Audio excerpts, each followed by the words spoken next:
Welcome to the DEC4 podcast. You can access episodes, companion articles, research notes and links, as well as information about our contributors and supporters at DEC4podcast.com. Hope you enjoy the program. You can understand why Marty Pasetta was a little bit concerned having gone to Long Beach because, and we'll actually put a picture of this in the newsletter, the usual Elvis stage in an arena, essentially they would just plonk a stage on the arena floor. There'd be seating behind the stage. They'd hoik the speakers on chains up to the ceiling so it wouldn't impinge on seating. Really, by the time they put the orchestra and all the musicians and the backing singers onto the stage, there wasn't a huge amount of room to do anything. It's really just, certainly by stadium shows today, it was such a rudimentary basic setup. It really was, and things were different in Elvis world, as we all know. But I'm even thinking of the album covers thing. They were just portraits, and his name was not even his last name. They're thinking, why make the effort? Stage show, lighting. Why? Elvis walks out, the place goes bonkers. Kids don't care what the stage looks like. So let's trim it down. Let's keep it simple. Just get Elvis to walk out there. We're going to be successful here. But here's where a guy like Marty Pasetta, who works on the outside, knows, well, yeah, but you could be doing this. Like you're appealing to Elvis's fans, but if we jazz it up with a stage, with some lights, Elvis is going to have appeal across all borders everywhere. People who are fans of other artists are going to see Elvis, looking at least in a setting like other bands and groups are, and he's going to look contemporary, because he can take care of sounding and being contemporary. But this is why a guy like Marty is crucial.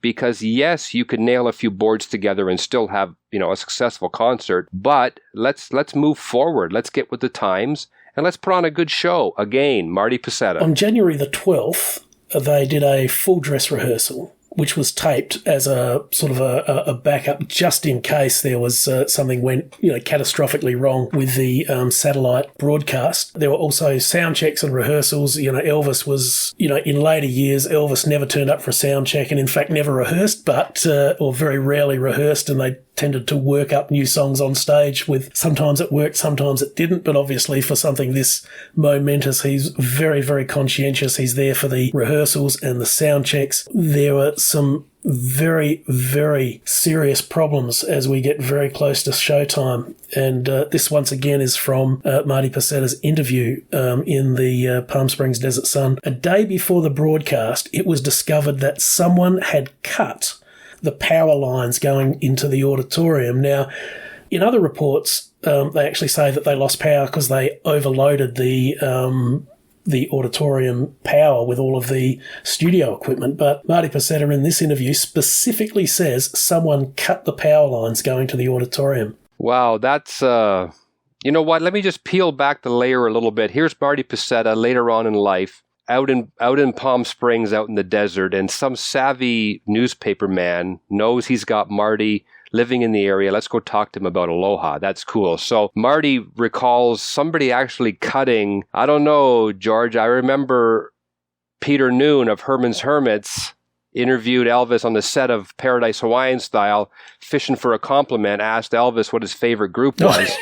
And Elvis famously answered the Los Angeles Police Department. So maybe Peter Noon, maybe he held something from that. Maybe he had some contacts down there in Hawaii. I don't know. I don't want to blame Peter Noon, but I'm just throwing it out there. There was some bad blood there. So we're working on a screenplay here, George. I mean, this is fascinating stuff went on here, and I don't know who would play Marty Pasetta, but the guy had a lot to deal with. Unbelievable, right up to the very end. It's an incredible adventure story. We mentioned earlier on Don Ho, the Hawaiian entertainer. Marty Pasetta had worked with Don Ho on some television specials. Now, this was one of the contacts, and you alluded to the importance of this earlier, but the Don Ho connection was critical because when they discovered that the power lines had been cut, the first person Marty Pasetta called was Don Ho. So Don Ho, and Marty Pasetta said Don Ho managed to get people out of bed. They came and they fixed it all just in time. Once again, from the Palm Springs Desert Sun, the day of the show, we discovered that the backstage equipment was creating a humming sound. So once again, Marty Pasetta called Don Ho. Very short notice. Don said, call the Navy. Virtually straight away, they had a truckload of lead sheeting that the Navy actually brought over. They managed to use this to insulate the noise, and to use Marty Pacetta's words, we got our sound back. So Don Ho was really an absolute critical player behind the scenes. I'm not sure that his role has ever really been sufficiently acknowledged, in that he pretty much saved them all from catastrophe. I'm telling you, and my mind is reeling. You even said it, the Don Ho connection.